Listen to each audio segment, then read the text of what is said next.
Começa agora, na Rede 98, Café com Leite.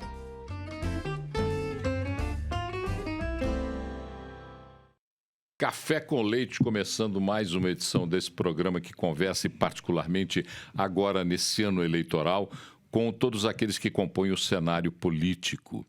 E eu trago para essa conversa o pré-candidato, provavelmente quando este programa estiver sendo exibido, muito mais próximo da confirmação em convenção, pelo MDB, Gabriel Azevedo. Gabriel, prazer de ter aqui. Ô Paulo Leite, prazer é todo meu. Obrigado pelo convite e obrigado a você que está separando um tempinho para nos escutar. Vamos lá. Conversamos aqui com o Marcos Lisboa, Sim. o economista que é partícipe do seu plano de governo. E a conversa com o Marcos Lisboa, inclusive, foi interessante porque depois da exibição do programa, eu recebi uma série de pessoas, de ligações de pessoas falando: olha, que interessante, você falou sobre plano de governo, você falou com alguém que repercute as questões econômicas, estruturais do país. Então, a primeira pergunta para você é o seguinte: você tem um plano de governo, está bem acompanhado nesse plano de governo, mas é para valer a candidatura, Gabriel Azevedo? Esses dias o Paulo Leite, pessoal, estava fazendo um dos comentários dele da 98 e vocês me desculpem pelo tom aqui quase informal, porque eu e o Paulo somos amigos. Vocês sabem que a gente dividiu vários quadros na 98. Ando a cavalo com ele na fazenda dele, ele vai na minha cozinha, faz lá uma boa massa e isso nunca o impediu de ser um profissional muito independente, inclusive para me criticar, e eu sempre recebi as críticas bem. Um dia ele disse assim: essas pessoas estão aí se engalfinhando pelo governo de Minas, mas ninguém mostrou plano de governo. Aí eu falei: opa! Mandei a mensagem para o Paulo. Falei: Paulo, no nosso caso há uma diferença. No ano passado, o MDB realizou uma convenção e eu assumi a presidência da Fundação Ulisses Guimarães, que é o braço ideológico do movimento democrático brasileiro. E eu via o cenário da disputa por Minas e percebi algo que você também já percebeu. Quem vai discutir as ideias? Quem vai falar de proposta? Porque a briga dos nomes e das legendas a gente conhece. E aí eu lancei o Minas Pensando Minas. Qual era a ideia? Independente do MDB ter ou não uma candidatura, a gente ia criar um documento com propostas para os desafios. E, Paulo, não foi ação de gabinete. Foi um giro realmente por todas as regiões do estado, escutando todo mundo. E no meio desse processo, por uma outra questão, eu conheci o Marcos Lisboa. E o Marcos Lisboa virou rapidamente um grande amigo meu. Houve ali uma sintonia impressionante. E o MDB, já no final do ano passado, caminhou para um processo de ter um nome na urna para governador. E meu nome foi não só anunciado no dia 4 de novembro, mas referendado numa reunião da Executiva Estadual como a pessoa que iria disputar. E de lá para cá, portanto, o Marcos Lisboa, e aí ele foi sim, pessoal, uma figura central, me conectou. E que pena que você não estava junto ouvindo cada conversa, porque todas eram pauta para você. Com gente que entende muito de ferrovia, mas não é uma pessoa, várias. De saúde, de educação. Então era a escuta popular nas cidades, nos municípios, a escuta técnica, o meu sentimento político, a experiência de quem vê de perto eleições para governador desde 2006. A primeira disputa que eu participei ajudando foi em 2006. Então são 2 décadas acumulando. E de alguém que trabalhou no governo. Ou seja, eu com 23 anos de idade era subsecretário de Estado. Nós chegamos, portanto, no dia 15 de julho agora, com esse documento. Esse documento não é uma ação escrita por uma pessoa. Tem aqui muita gente, muito especialista, muito técnico. Porque eu vou lhe dizer, o Marcos Lisboa, que é, sim, o nosso protagonista, está completamente assustado com a situação de Minas Gerais. Aliás, a revista The Economist falou que a gente está em ruínas. E o Marcos fica muito assustado com o seguinte, Paulo, você sabe a opinião dele sobre subsídio, por exemplo. Quando ele vê que foi preciso uma ação judicial para revelar quem recebe subsídio, quem não paga imposto, dinheiro público. Então, não é que é só para valer no sentido de ser candidato, porque a convenção do MDB no dia 1º de agosto vai referendar isso, aí essa pergunta perde sentido. Mas é outra pergunta mais importante. É para mudar a vida das pessoas para melhor. Não é só sobre ser o candidato, Paulo. Eu fico impressionado com a ousadia de algumas pessoas e com o improviso de algumas pessoas que resolveram isso agora. Eu não faria isso.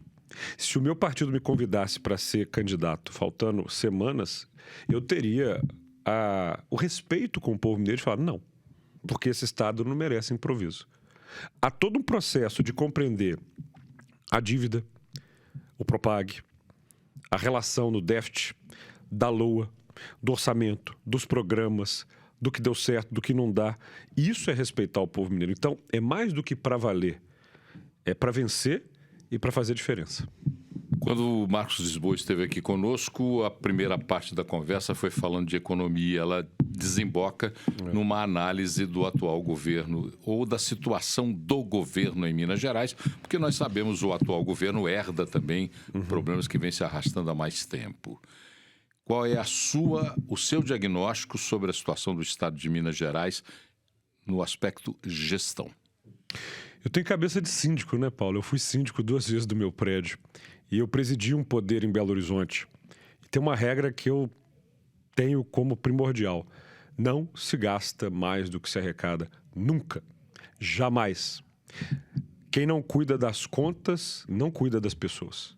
Se você, por qualquer razão, explode o orçamento, você pune quem está vivo hoje e acaba com a realização de quem está vivo amanhã. Então, qual que é a minha análise? Muito sincera, porque eu fiz parte do governo de 2011 a 2014. Não vou voltar tanto no tempo, mas em 2003, quando o Aécio assume, você tem uma mudança de paradigma. Com todo o respeito que eu tenho à figura do ex-presidente e ex-governador Itamar Franco, a condição financeira de Minas Gerais naquele 2002 era muito complexa. Pior do que a de hoje? Não. Hoje é pior. E te explico. Basicamente, você tem uma reorganização das contas em 2003, você acompanhou isso. Nós atingimos o déficit zero em 2004, que é não gastar mais do que se arrecada. Houve um choque de gestão reavaliando cada tipo de gasto e Minas recuperou um patamar de investimento próprio, também com uma condição internacional favorável à venda de commodities, que fez com que a gente tivesse programas como o Proacesso, na questão de asfalto, uma gama de programas de educação, os níveis do IDEB de Minas Gerais subiram, a segurança pública contou, basta conversar com qualquer policial civil, policial militar, com a integração das forças de segurança. E de 2003 a 2010 você teve um avanço muito grande. O governador Anastasia assume em 2011 e vai até 2014. E ele toma algumas outras medidas, né? Dobra escalonadamente o salário do policial militar, continua os ajustes na educação. Eu fui subsecretário de Juventude. Qual foi o meu papel? Chegar no Estado, fazer uma análise de 87 programas de juventude que existiam, criar um índice para ver o que estava dando certo, entender um comitê intersetorial que reorganizasse isso tudo. Em 2013, veio um baque econômico internacional. Para a gente falar da realidade. Esse baque econômico influencia muito em Minas, como influencia no Brasil. Houve, ao meu ver, um erro profundo já em 2008, no governo federal. Quando você tem a substituição do Palocci pelo Mantega, o governo federal perde o que vinha desde o Fernando Henrique Cardoso. E o custo disso vem na sequência. Há muita injeção de crédito para a eleição de 2010 e o rebote veio ali em 2012, 2013. O impacto é brutal. Eu estava no governo, lembro dos cortes sendo feitos para a gente manter o superávit. E, enquanto isso, a dívida pública federal era paga religiosamente em dia. E ela foi mais ou menos de 40 a 60 bilhões por conta da condição dos juros. Parcelas ou serviço? Isso é sempre muito claro a gente dizer. O governo pagava as parcelas da dívida todos os meses. Não era rolar, era pagar a parcela. E o pagamento da parcela não diminuía o tamanho da dívida por causa dos juros. Que é o serviço, que é o encargo maior. Da falta de negociação com o governo federal, que agora começa a acontecer, e nós vamos falar um pouco disso. Quando o governador Fernando Pimentel chega, a situação se destrambelha por uma questão fiscal e por, acredito, tenho certeza, erros graves de gestão. por jogar fora muito do que tinha sido conquistado pelos governos Aécio e Anastácio. E aí começa aquela situação que eu acho que é a mais grave, tenho certeza, é a mais grave no governo, não pagar o funcionalismo em dia. Porque isso era um drama dos governos anteriores, antes do Aécio, antes do Anastácio. Bom, e tudo isso vai chegando numa bomba, até que no final do governo Pimentel, ele suspende com uma ação o pagamento da dívida pública. Essa ação vai beneficiar profundamente o governo seguinte, que é o governo do Zema. Então, ou seja, ele já chega com um respiro. Não tem que pagar a dívida. Como você não tem que pagar a dívida, você pode colocar o salário em dia. Claro que o Pimentel está tentando isso para ele próprio, mas ele consegue e acaba beneficiando o algoz dele. E o Zema nunca falou isso para as pessoas. Ele só falou, olha, eu agora pago em dia, o anterior não pagava. E não foi só por conta da suspensão da dívida, não. É porque como houve Brumadinho, como houve Mariana, como houve a pandemia e o governo federal injetou dinheiro, é como se uma família, veja bem, ela está pendurada no cartão de crédito, ela está gastando mais do que arrecada, mas de repente ela recebe uma herança. Tá? A herança é algo permanente, Paulo? Não. A casa que você vendeu e encheu o cofre da família. Aí você não ajusta as contas, não. Você usa esse dinheiro para manter tudo como está. Foi o que aconteceu. Na sua opinião, e aí tem que ser muito exata a resposta. Eu ouvi do pré-candidato, até então pré-candidato do PSB, Jabas Soares, que é falsa a ideia de que o Estado mineiro é eficiente. Eu quero a sua opinião. O Estado mineiro apresentou nesse último governo, nesses últimos 2 mandatos de Zema, um mandato e quase um mandato completo, eficiência na gestão? Acho que dizer isso é muito superficial. Eu acho que dizer isso é muito superficial. Você precisa apresentar dados. Sim. Dado de sustentabilidade. Existem 322 lixões no estado de Minas Gerais. Isso para mim é grave. Existem lugares em que o consórcio resolveu diminuir, acabou com o lixão. O Estado não foi capaz de avançar. Educação. Se aprende matemática hoje pior do que se aprendia há 20 anos. Retrocesso. Segurança pública. O número de feminicídios aumenta. Eu tenho uma proposta que é a criação dos governos regionais.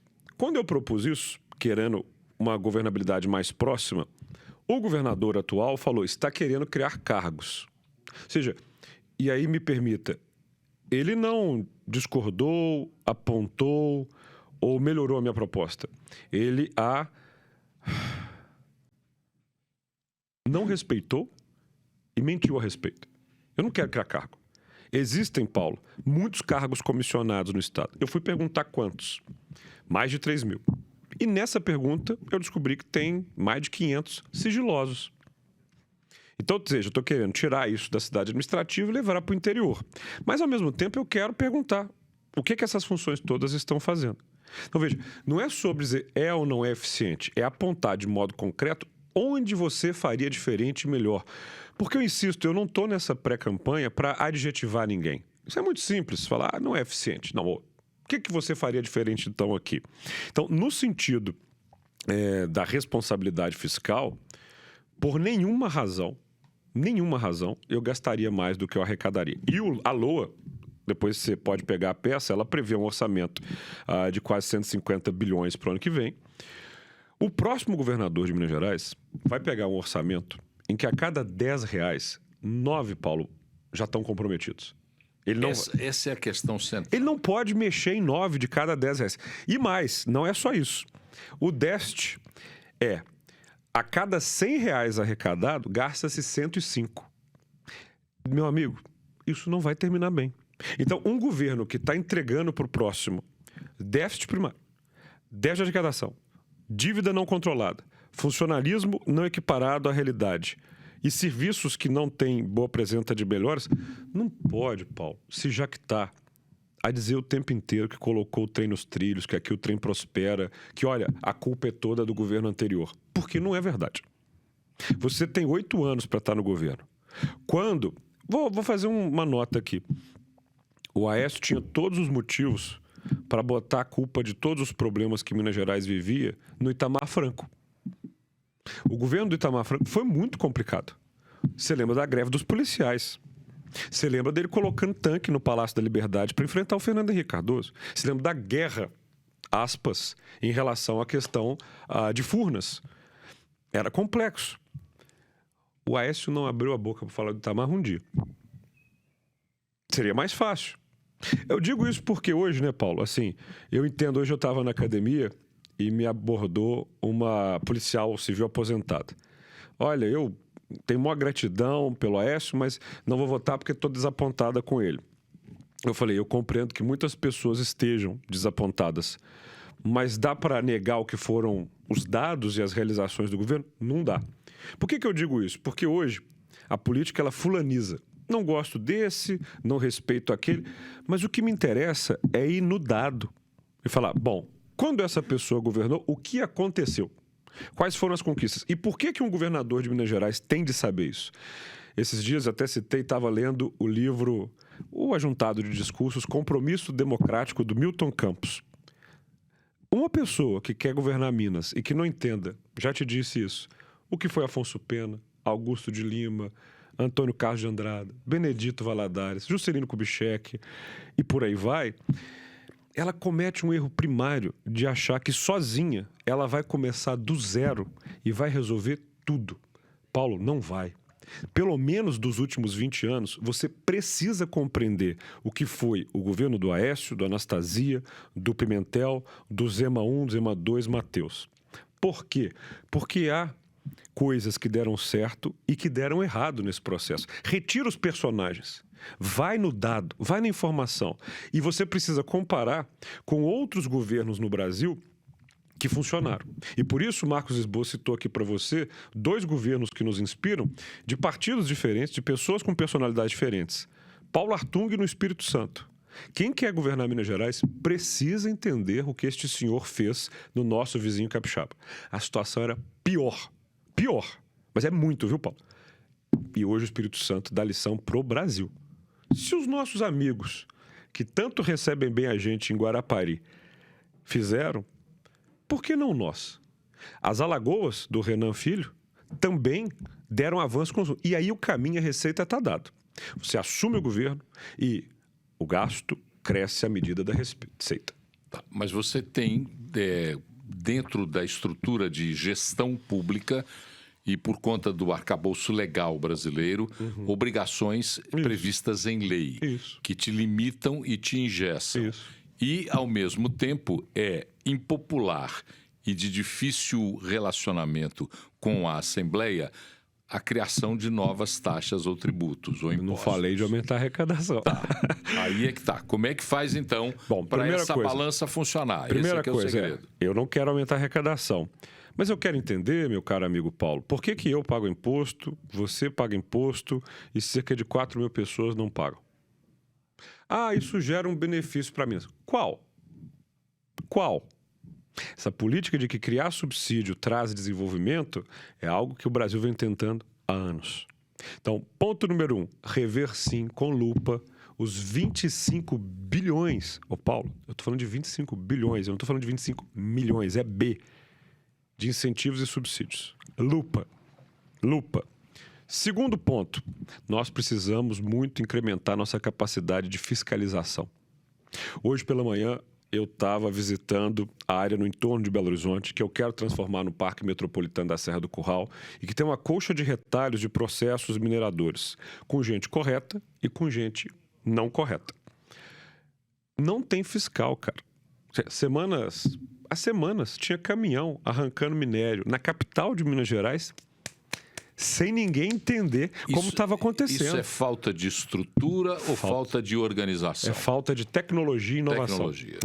Por quê? Porque você tem já capacidade de monitoramento de forma digital, por drone, por satélite, por várias coisas. Isso não está equipado. Não é só, é que eu falo, não é só aumentar o número de pessoal. Às vezes tem uma defasagem, sim. Quando eu fui presidente da Câmara Municipal, chamei todos os setores, falei, onde está faltando gente? Fiz um concurso de 91 vagas preenchidas em 100 dias. Isso existe também. Mas é sobretudo compreender que nossas riquezas minerais, Paulo, ponto 2, estão sendo extraídas de maneira sonegada. Ou seja, não se está acompanhando o que se extrai daqui e isto é grave. Terceiro ponto uma das nossas propostas que está muito clara aqui é a criação de uma agência independente de verificação de eficiência no governo. É diferente de eu chegar aqui como pré-candidato e falar assim, não é eficiente. Isso é fácil. O negócio é, o governo está pronto para ser fiscalizado? Eu crio uma agência, claro que eu não posso deixar a minha querida João Pinheiro de fora disso, uma fundação que é uma joia, mas essa agência, ela não é nomeada pelo governo. Você tem ali pessoas com mandato, 3 anos, talvez, para não ser o tempo igual do governo. Eu, por exemplo, amo a independência do Banco Central. Você sabe o bem que isso faz para o Brasil. Quando você tem uma agência que vai falar assim, nós vamos verificar tudo no governo. Estes programas de educação que existem estão funcionando? Não estão funcionando. Então, ou seja, eles têm que ser interrompidos, aprimorados, modificados. Essa forma de licitar a construção das estradas é a mais correta? Eu já sei que não são. Mas na minha boca fica um agente político. Eu quero doutores, pessoas que são especialistas em microdados e mais, fornecendo, Paulo Leite, tudo de bandeja para vocês na imprensa. Tá, agora veja bem. Eu te dei 3 pontos aqui importantes. Tá, Marcos Lisboa falou sobre isso conversando conosco. Quando o Marcos Lisboa fala, ele fala sobre método, processo, sob o ponto de vista da execução. Mas nós sabemos que toda atitude tomada por um governo, ela é antecedida, permeada e precedida de atitudes políticas. Isso. E é isso que eu quero conversar. Politicamente, como fazer uma agência que teria um papel autônomo, fiscalizador e chancelador funcionar sem desagregar politicamente aqueles que podem suportar um governo? Primeiro ponto é o papel do governador enquanto líder na sociedade. Nós temos hoje a capacidade de contar com a imprensa e não de atacar a imprensa. Se eu quiser mesmo fazer essa agência acontecer, eu vou vir ao Paulo Leite, eu vou a outros veículos, eu vou dar muitas entrevistas explicando para o povo o porquê. Porque o povo é o primeiro que precisa entender a ideia para defender a ideia. Ou seja, pessoal, vocês pagam impostos. Esses impostos vêm para um caixa do governo. Não é que os governos sejam mal ou bem intencionados. Eles tentam. Mas é muito difícil para um governo sozinho falar, deu errado. Porque admitir isso, claro, para um governo, é uma fragilidade que a oposição... Admitir seu fracasso. Isso.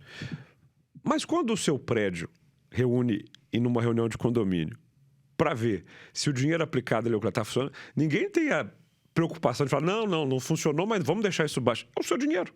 Então, assim, o governo ele não pode ser tocado de maneira apaixonada. Admitir que erra é bom.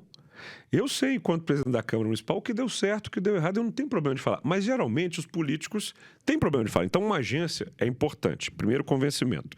Segundo convencimento, todo político democrata gosta de parlamento. Entende o parlamento e compreende que no parlamento há muitas forças políticas. O equívoco dos políticos não democráticos é que eles querem tomar o parlamento, sempre de modo a impor ao parlamento a maioria dos seus partidos. Eu não vejo assim. Eu acredito que o importante é você conversar com todas as forças partidárias. Por isso, agora, como pré-candidato, eu fui a cada gabinete de todos os partidos, 77, e deixei uma carta pessoal escrita a cada um, falando, olha, eu sou esse cara, algo que me consta, você é essa pessoa, acho que temos pontos de encontro aqui, discordamos aqui, mas estou à disposição para conversar.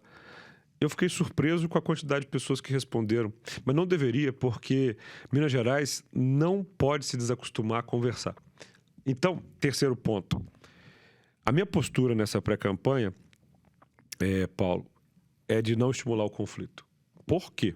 Mas você já foi beligerante. E você cobrado talvez o resto da vida. Mas não é nem como cobrança, porque eu sempre acho e admiro muito aqueles que têm comportamentos e que fazem rota de correção. Sim. Afinal de contas, a obrigação do ser humano é evoluir. Sim. E a rota de correção serve para evoluir. Onde é que você descobriu essa rota de correção e quanto o Gabriel Azevedo, pré-candidato ao governo de Minas, tem de arrefecimento a essa beligerância que era quase impulsiva no seu comportamento?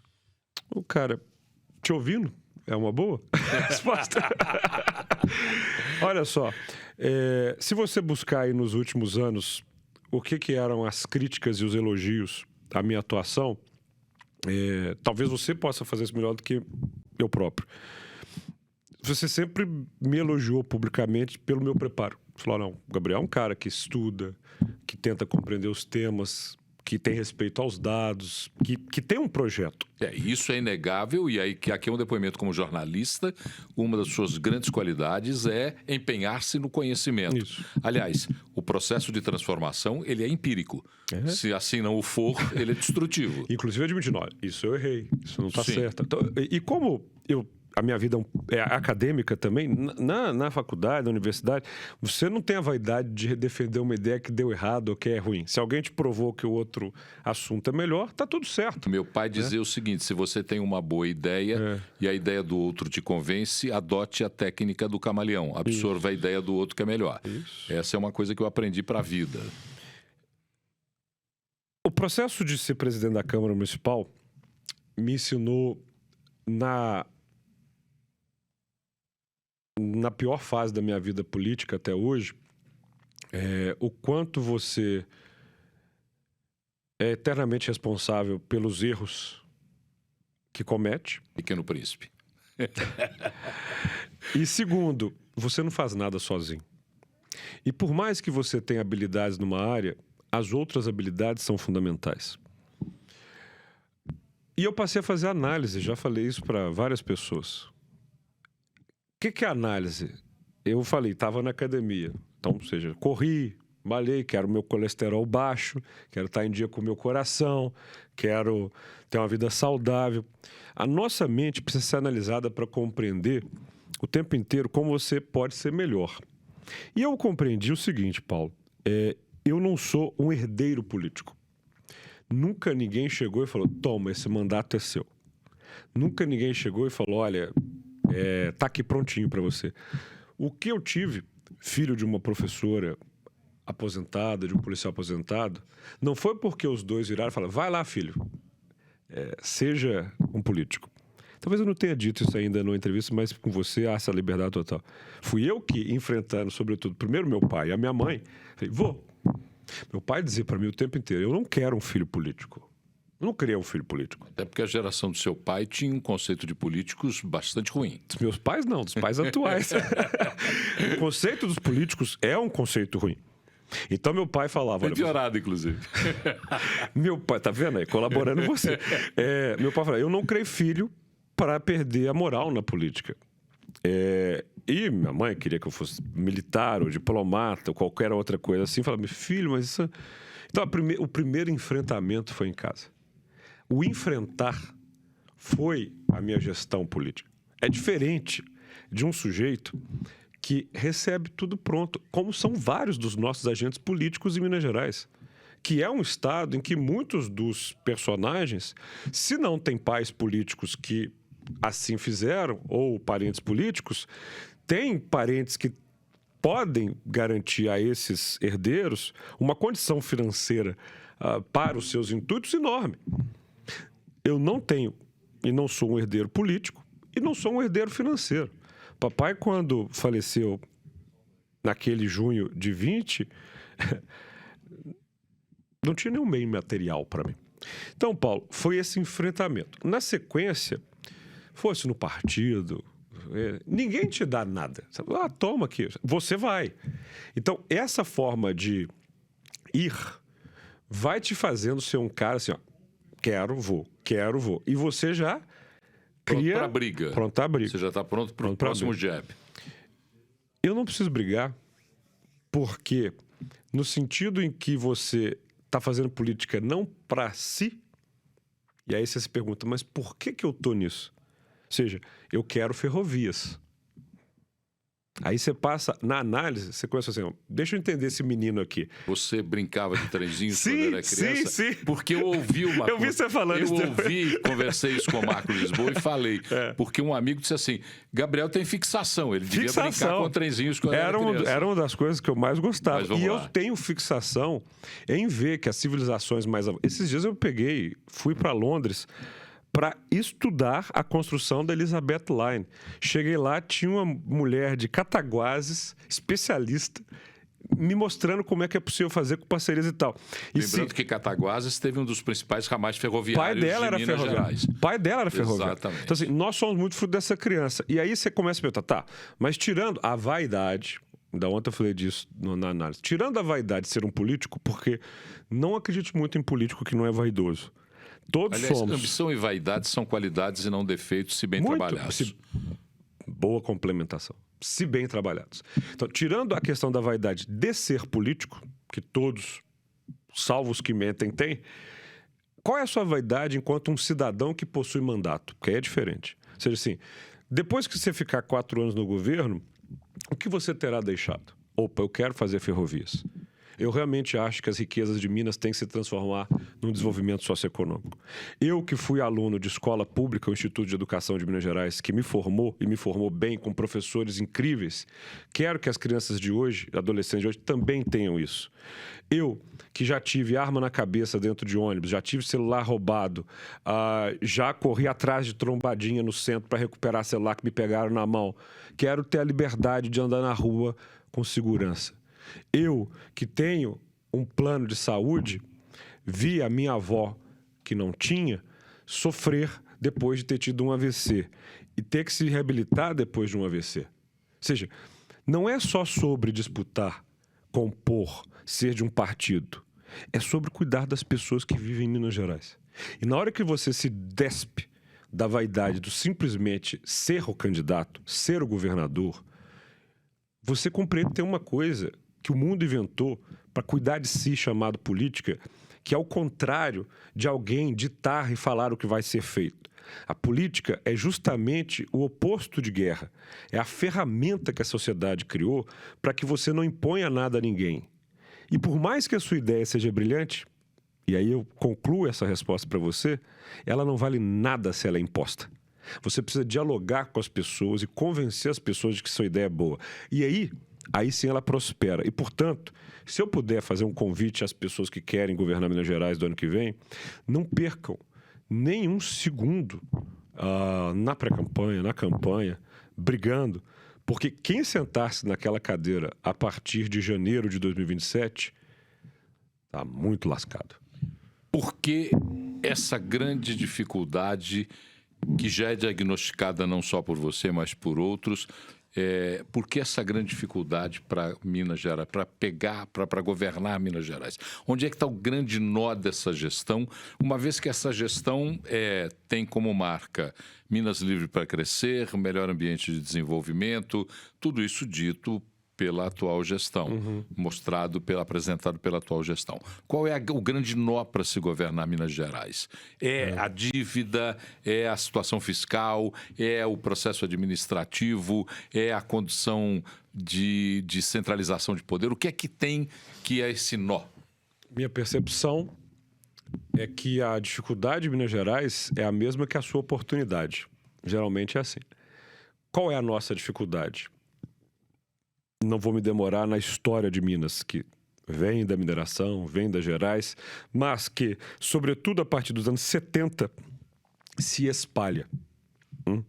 E se espalha por um motivo que é o contrário do que era o motivo do surgimento das cidades anteriormente. E eu gosto disso, você sabe, de estudar a história das cidades. Se eu vou na história de Araguari, cidade da minha mãe, eu compreendo a importância do ramal ferroviário. Se eu vou em Pirapora, na cidade do meu pai, eu compreendo a importância das margens do São Francisco. As cidades, elas tinham motivos de surgir econômicos, geográficos, sociais.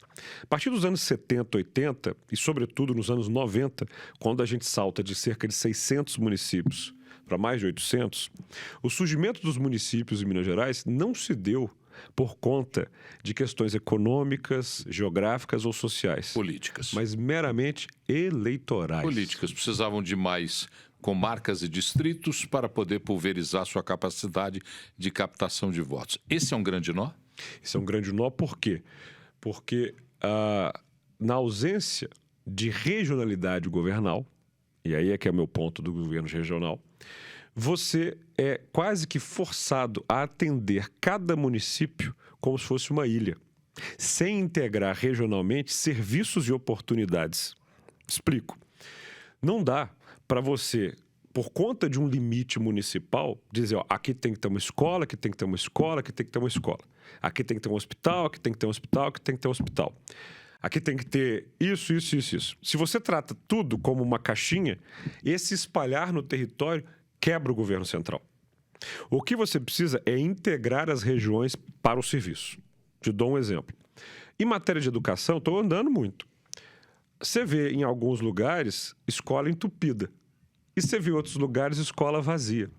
Mas se você paga a mesma estrutura para os dois lugares, há um desperdício de recurso que não dá conta.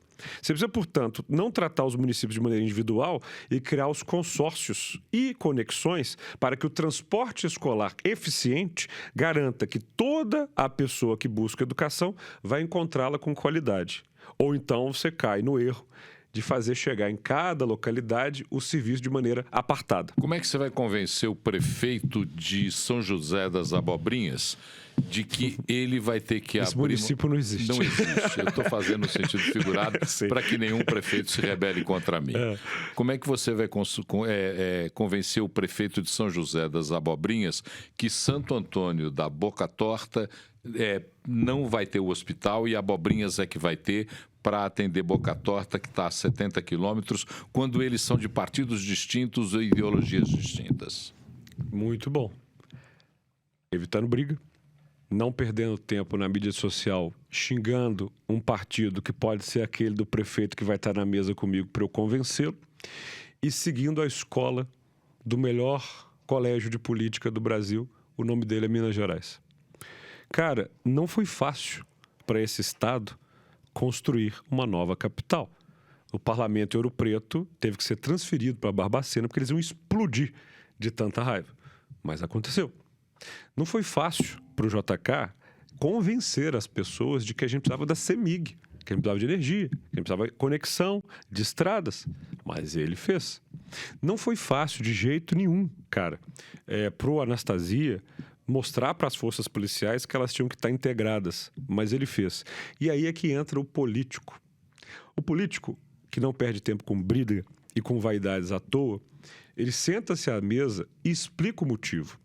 Pode ser que aquele político não concorde tanto com aquela questão, mas vai sempre haver uma brecha de negociação em que você aponta as vantagens e, diante das desvantagens, oferece outras numa outra área que é de interesse e você acaba conectando a realidade.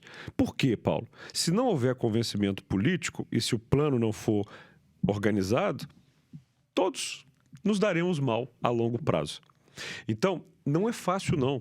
Não é fácil, não. E por isso que eu acho que a postura começa agora na pré-campanha. Vai ter muita gente criticando. Mas o Gabriel sentou-se à mesa com todo mundo. Porra, se isso for um defeito, é um defeito que só vai aumentar em mim, porque eu já briguei o suficiente.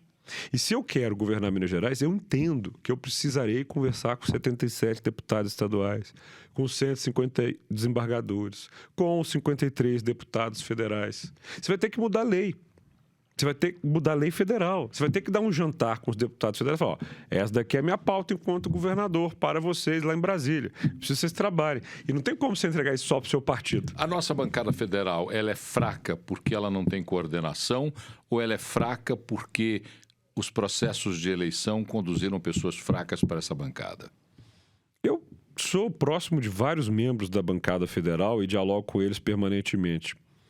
A bancada federal, ela é fruto do nosso sistema eleitoral, que é uma das questões que eu mais defendo que mude hoje no nossa forma de eleger os políticos. Como é que é? Todo mundo sabe, sistema proporcional, as pessoas concorrem dentro do partido. Começa aí, né? Ou seja, um deputado precisa ter mais voto que o outro. Então, você já tem uma fragmentação. Com a internet e com os algoritmos, criticar e brigar entre si gera frutos para os dois lados. Então, na hora que um cara de um partido faz um vídeo xingando esse daqui, ele agradece profundamente porque vai gerar o que ele precisa. Então, assim, precisa de alguém chegar e falar, olha, vamos jantar? Se não deu para jantar todo mundo, podemos começar com esses daqui? Podemos aqui.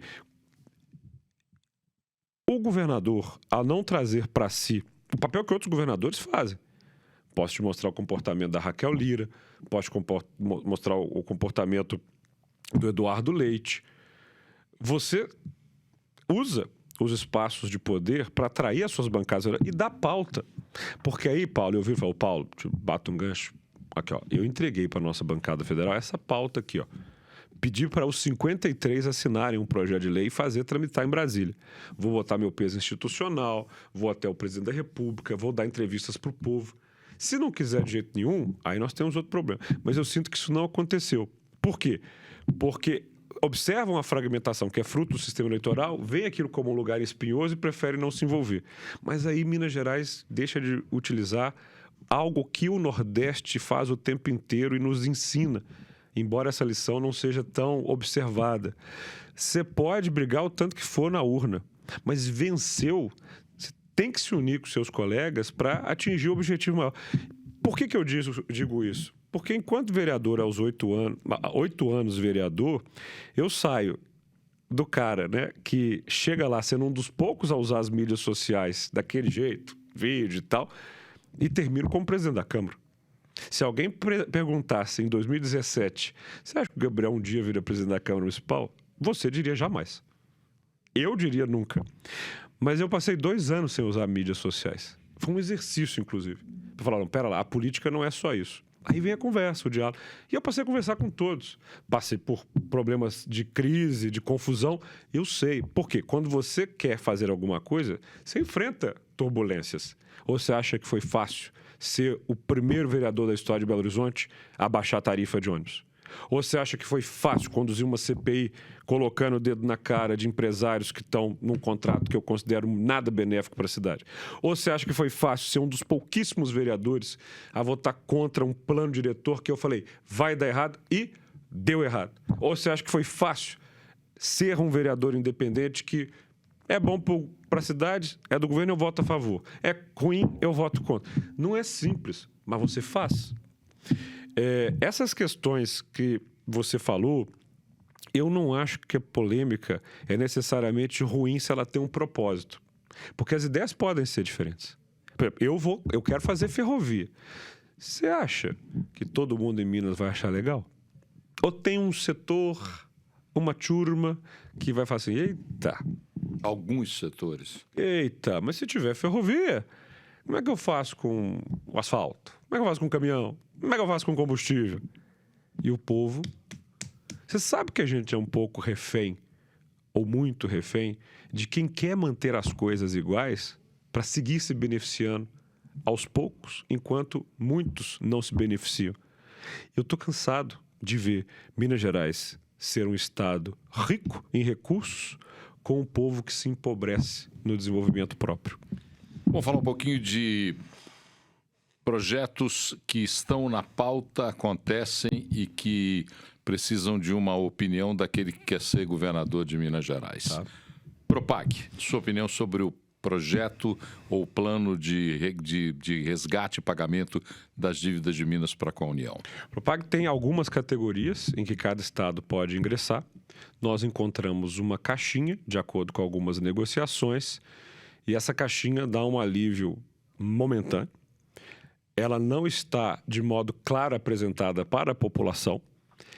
Ela não contou para todo mundo o quanto isso busca no futuro para beneficiar o presente, sem explicar o que vai acontecer lá na frente. Ela depende de uma série de medidas ainda em negociação com o governo federal. E, mais complicado do que isso, ela não mexeu em coisas fundamentais para a gente sair do déficit. Fui bem sintético ou explico mais? Tá bom? Para não ficar aqui enrolando. Rodoanel, tem que sair. E aí são 2 questões.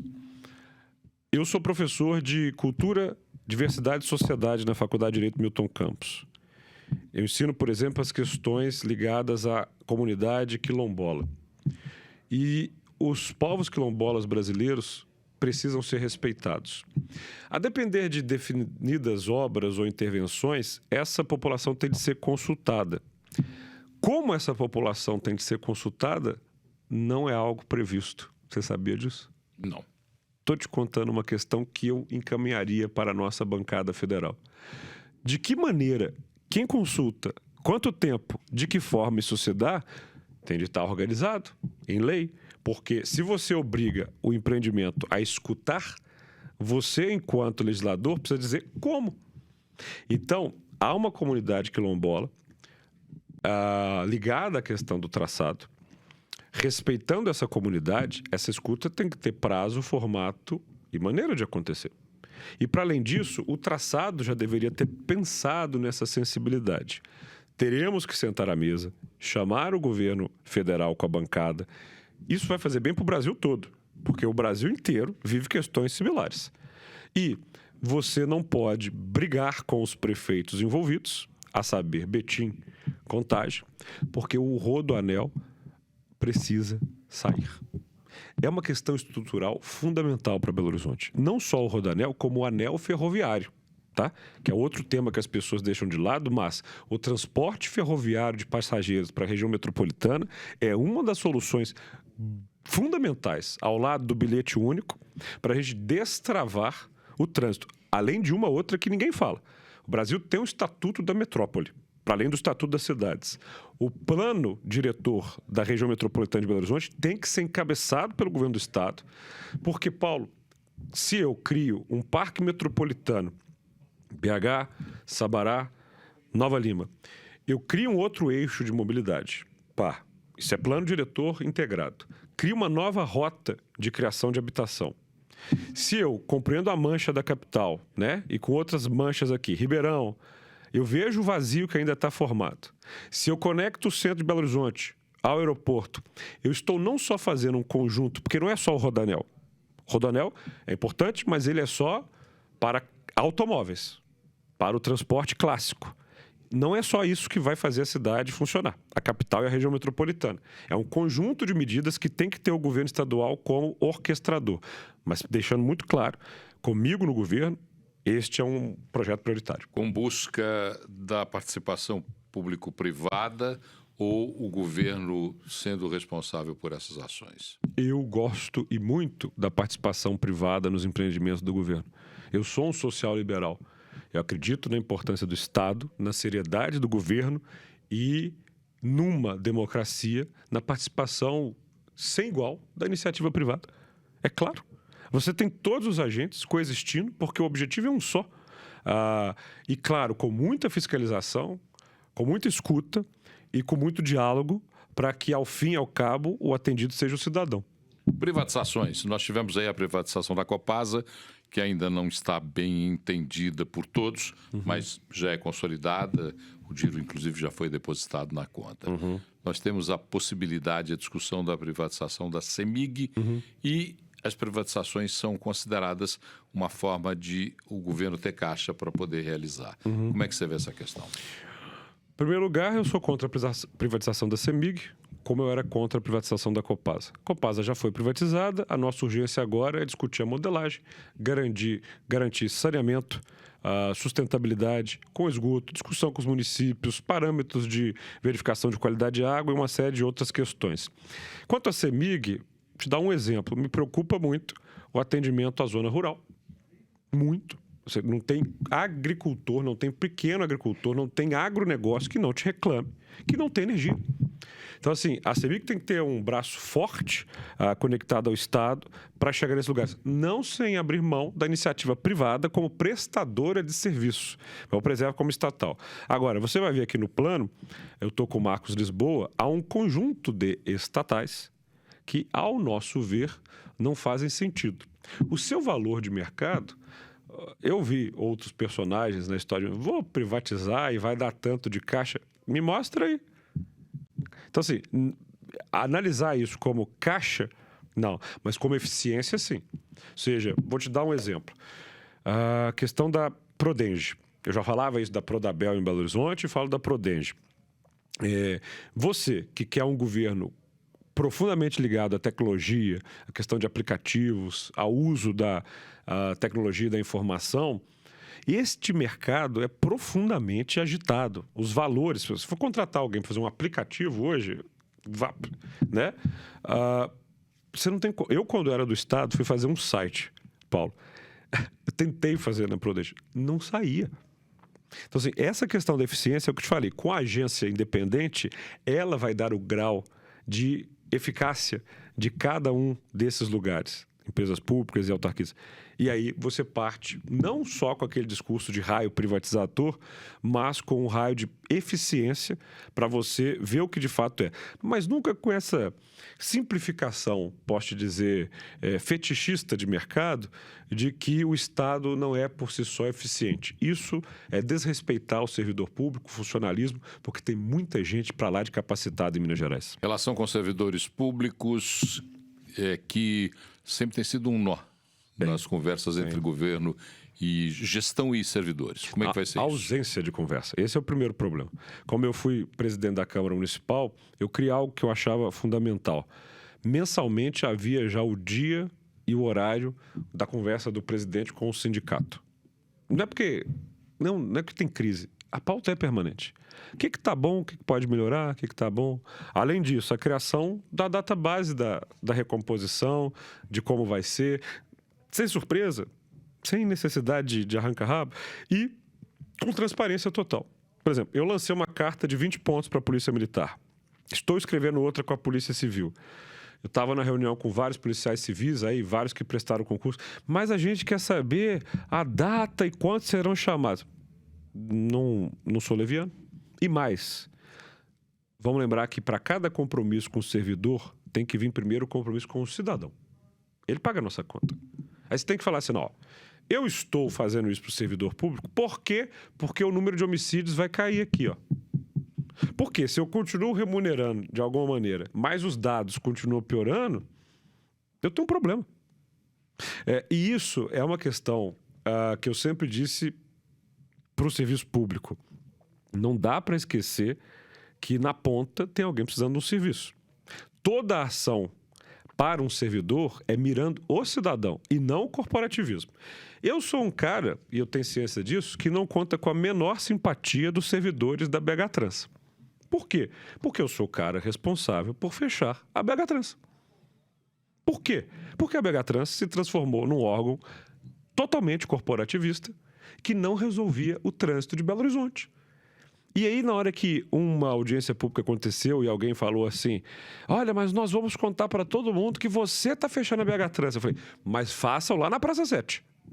Coloca um cartaz no peito e fala, eu amo a BH Trans. E o Gabriel Azevedo está fechando. Mas, por favor, faz isso já.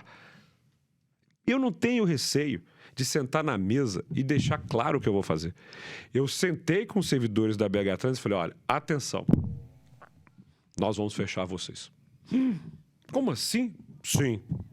Votação na Câmara Municipal. E veja, nenhum direito foi perdido. Porque são os servidores. Todos vão trabalhar até aposentar.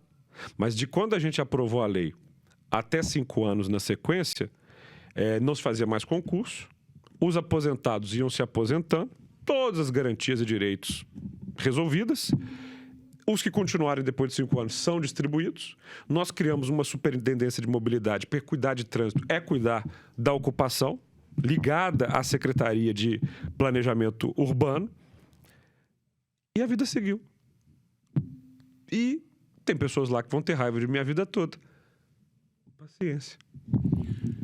Segurança pública foi apontada nas últimas pesquisas como uma grande preocupação do cidadão brasileiro, atrelada à ação forte e cada vez mais presente do crime organizado. Nós estamos na reta final e eu queria ouvir de você o que pode ser feito para que o cidadão mineiro tenha uma percepção maior ainda, já que Minas Gerais é até bem avaliada nesse quesito, maior ainda de segurança pública e de combate ao crime organizado. Sou filho de policial, estou do lado da polícia e quem resolver insinuar o contrário vai dar com os burros na água. Dito isso, o fundamental para enfrentar o crime organizado é um mutirão de urbanização. Explico. O mapeamento das áreas mineiras onde o crime organizado está se concentrando é muito claro. Quando a gente vê aqui a nossa capital, você sabe onde ele está. Você sabe exatamente as comunidades. E por que essa infiltração? Logística. Logística. É difícil para a polícia chegar. Mão de obra barata. Filhos de muitas mães que choram são utilizados com uma reposição profunda. E terceiro ponto, fica fácil extirpar os direitos civis, que são os primeiros que vão embora na hora que o tráfico chega. Não tem boletim de ocorrência, não tem chamada, não tem busca da justiça. A lei é quem? O tráfico. Depois que se tira os direitos civis, aí você começa a tirar desse povo os outros aspectos. O gás é deles, a energia é deles, e aí você vai criando essa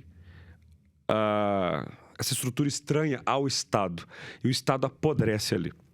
O que eu falo que é o mutirão de urbanização? Essas áreas têm que ter os seus títulos de propriedade regularizados, os lotes têm que ser criados, e a partir disso, o Estado tem que indenizar, abrir ruas, criar praças e garantir que o caminhão de lixo chegue em todos os lugares, que a viatura da polícia não tenha dificuldade de atuar, que o bandido que queira trocar tiro não vai conseguir fazer uma barricada. Aliás, Paris fez isso em 1850, né, com o Barão de Haussmann. Claro, podemos discutir, mas funciona. Sim. Um saneamento.